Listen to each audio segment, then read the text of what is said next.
আপনার মোবাইল যদি চুরি হয়ে যায় তাহলে অটোমেটিকলি আপনার মোবাইল বন্ধ হয়ে যাবে। আপনাকে কেউ ট্র্যাকিং করছে কিনা সেইগুলো আপনি নিজেই টেক করে চেক করতে পারবেন। সেই জন্য গুগল আপনাদের জন্য নতুন একটি ফিউচার নিয়ে আসছে। সেটা দেখার জন্য আপনারা প্রথমে আপনাদের ফোনের সেটিং অপশনে চলে যান। সেখান থেকে নিচে গিয়ে এই গুগল নামে অপশনে ক্লিক করুন। গুগলে অপশনে ক্লিক করার পর আপনাদের সামনে এইরকম একটি ইন্টারফেস শো হবে। এখানে দেখেন অল সার্ভিস নামের একটি অপশন আছে, সেই অল সার্ভিসের উপরে ক্লিক করুন। অল সার্ভিসে ক্লিক করার পর আপনারা একটু নিচের দিকে যান।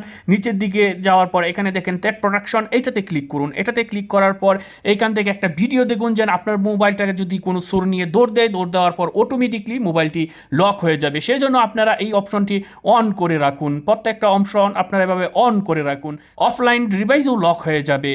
তো চলুন আমরা দ্বিতীয় অপশনে চলে যাই। সেখানে দেখেন আননোন ট্র্যাকার অ্যালার্ট, এখানে আপনারা প্রবেশ করুন। আপনাদের মোবাইলে এটা অফ থাকবে, অফ থাকলে আপনারা এটাকে অন করে দিবেন। অন করে দেওয়ার পর আপনারা এই স্ক্যানিংয়ে ক্লিক করেন। একটু স্ক্যান নিবে, স্ক্যান নিয়ে দেখাবে যে আপনার আশেপাশে কোনো ট্র্যাকার আছে কিনা, মানে আপনার কোনো গাড়িতে অপরিচিত কেউ আপনাকে ট্র্যাকিং করতে চাইলে বা আপনার কোনো জায়গায় যদি অপরিচিত কেউ ট্র্যাকিং করতে চাইলে আপনি এই ট্র্যাকার দিয়ে, স্ক্যানার দিয়ে আপনি সেই ট্র্যাকার খুঁজে বের করে আপনি নিরাপত্তায় থাকতে পারবেন।